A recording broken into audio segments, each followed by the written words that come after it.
નમસ્તે મિત્રો, આપ સૌનું સ્વાગત છે આપની પોતાની ચેનલ ઇઝી રસોઈ ડાયરીઝમાં. આજે આપણે બનાવીશું ગવાર ઢોકળી. ગવાર ઢોકળી બનાવવા માટે સૌપ્રથમ આપણે ઢોકળીનો લોટ રેડી કરીશું. અહીંયા મેં ઘઉંનો જાડો લોટ લીધો છે. ભાખરીનો કે લાપસીનો જાડો લોટ લઈ શકાય. એમાં આપણે 3થી 4 ટેબલસ્પૂન જેટલું તેલનું મોવણ એડ કરીશું અને ત્યારબાદ આપણે એમાં બધા મસાલા ઉમેરીશું. લાલ મરચું પાવડર, હળદર, ધાણા જીરું, હિંગ, મીઠું અને અજમો આપણે ઉમેરીશું. મેં અહીંયા આશરે 1 ટેબલસ્પૂન જેટલી હળદર, 1 થી 1.5 ટેબલસ્પૂન જેટલું લાલ મરચું પાવડર,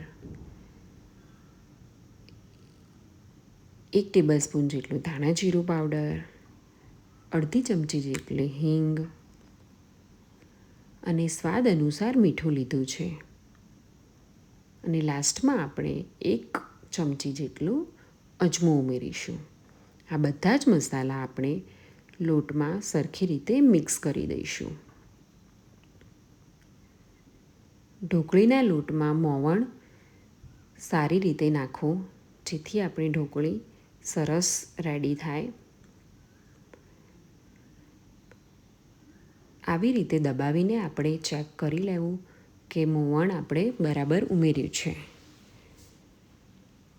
બધા જ મસાલા લોટમાં સરખી રીતે મિક્સ થઈ જાય એ પછી થોડું થોડું પાણી લઈને આપણે ઢોકળી માટેનો લોટ બાંધી દઈશું. ઢોકળીનો લોટ આપણે એકદમ કઠણ બાંધવાનો છે.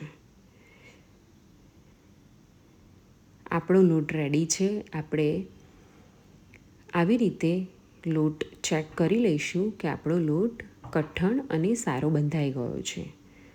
હવે આપણે થોડો થોડો લોટ લઈને ગોળ આવી રીતે હાથની મદદથી દબાવીને ઢોકળી રેડી કરી લઈશું.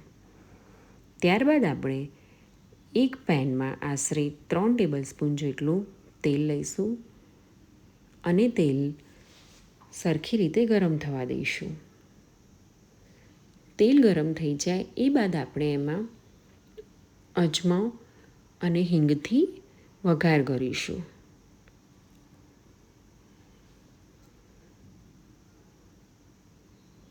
ત્યારબાદ આપણે અહીંયા ખાંડેલું લસણ ઉમેરીશું. જો તમે લસણ ન ખાતા હો તો તમે લસણ સ્કીપ પણ કરી શકો છો.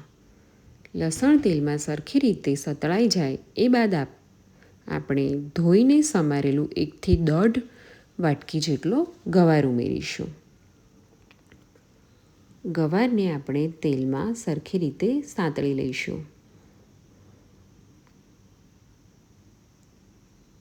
ત્યારબાદ હવે આપણે એમાં મસાલા ઉમેરીશું. મેં અહીંયા અડધી ટેબલસ્પૂન જેટલું હળદર, 1 થી 1.5 ટેબલસ્પૂન જેટલું લાલ મરચું પાવડર, 1 ટેબલસ્પૂન જેટલું ધાણા જીરું પાવડર અને સ્વાદ અનુસાર મીઠું લીધું છે. બધા જ મસાલા આપણે ગવારમાં સરખી રીતે મિક્સ કરીને 2 થી 3 મિનિટ માટે સ્લો ફ્લેમ ઉપર ચડવા દઈશું.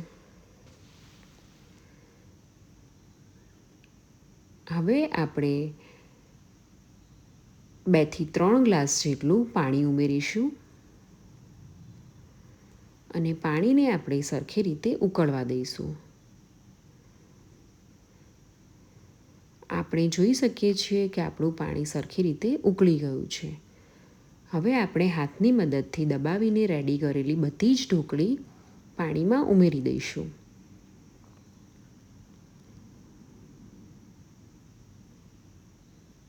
બધી જ ઢોકળી આપણે પાણીમાં ઉમેરી દઈએ એ પછી આપણે ઢાંકણ ઢાંકીને મીડિયમ ટુ સ્લો ફ્લેમ ઉપર 20 થી 25 મિનિટ માટે આપણી ઢોકળી ચડવા દઈશું. અને વચ્ચે એકવાર આપણે ચમચાની મદદથી હલાવી લઈશું જેથી આપણી ઢોકળી નીચે ચોંટે નહીં. હવે આપણે જોઈ શકીએ છીએ કે આપણો રસો એકદમ જાડો થઈ ગયો છે અને ઢોકળી પણ ચડી ગઈ છે. તો સરસ મજાની આપણી ગવાર ઢોકળી તૈયાર છે. જો તમને આ રેસીપી ગમી હોય તો લાઈક, શેર અને સબસ્ક્રાઈબ કરવાનું ન ભૂલતા. Thank you.